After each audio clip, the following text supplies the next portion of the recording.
নমস্কাৰ। প্ৰথমতে আপোনালোক সকলোকে লাৰ্ণ এণ্ড গ্ৰ' চেনেলটোলৈ স্বাগতম জনোৱা হ'ল। BTRত আহিবলগীয়া নিউ পষ্টৰ ওপৰত আজিৰ এই ভিডিঅ'টোত আলোচনা কৰা হ'ব। আশা কৰোঁ আপোনালোক সকলোৱে ভিডিঅ'টো শেষলৈ চাব।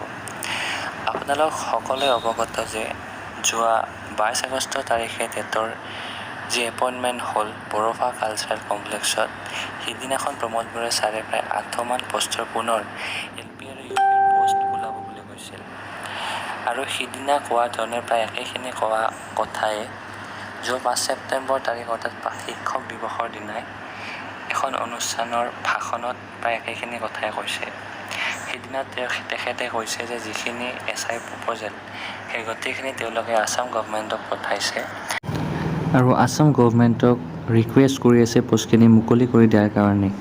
লগতে তেখেতে কয় যে SIও পোৱাৰ প্ৰায় 1 মাহ 1.5 মাহৰ ভিতৰতে গোটেইখিনি এপইণ্টমেণ্ট তেওঁলোকে প্ৰদান কৰিব।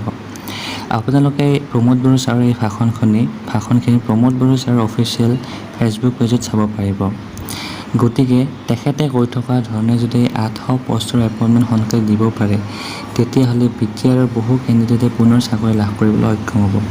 কিয়নো BTR টেটত পাছ কৰা প্ৰায় 5000ৰ ওপৰত কেণ্ডিডেট আছে আৰু 22 আগষ্টত হৈ যোৱা যি এপইণ্টমেণ্ট তাত পষ্টৰ সংখ্যা অতি কম হোৱাৰ কাৰণে বহুতো কেণ্ডিডেটে চাকৰি লাভ কৰিব নোৱাৰিলে। গতিকে যিসকল কেণ্ডিডেটে 2-3 নম্বৰৰ কাৰণে চাকৰিটো লাভ কৰিবলৈ সক্ষম নহ'ল, তেওঁলোকে এই 800 পষ্টত চাকৰিটো লাভ কৰিবলৈ সক্ষম হ'ব। গতিকে BTR কেণ্ডিডেটৰ কাৰণে এইটো এটা বহুত ভাল খবৰ।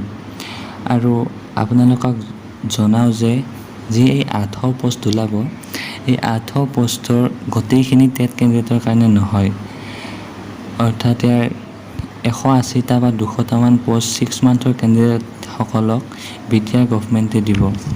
আৰু জানিব পৰা মতে এই 180টা পষ্ট গোটেইখিনি UP অৰ্থাৎ আপাৰ প্ৰাইমেৰীৰ হয়।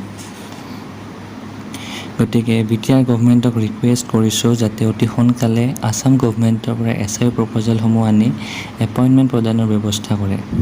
গতিকে এইখিনি আছিল আজিৰ ভিডিঅ'টো। যদিহে আপোনালোকে ভাল পাইছে, তেন please like, share and subscribe কৰিবলৈ নাপাহৰিব। ধন্যবাদ।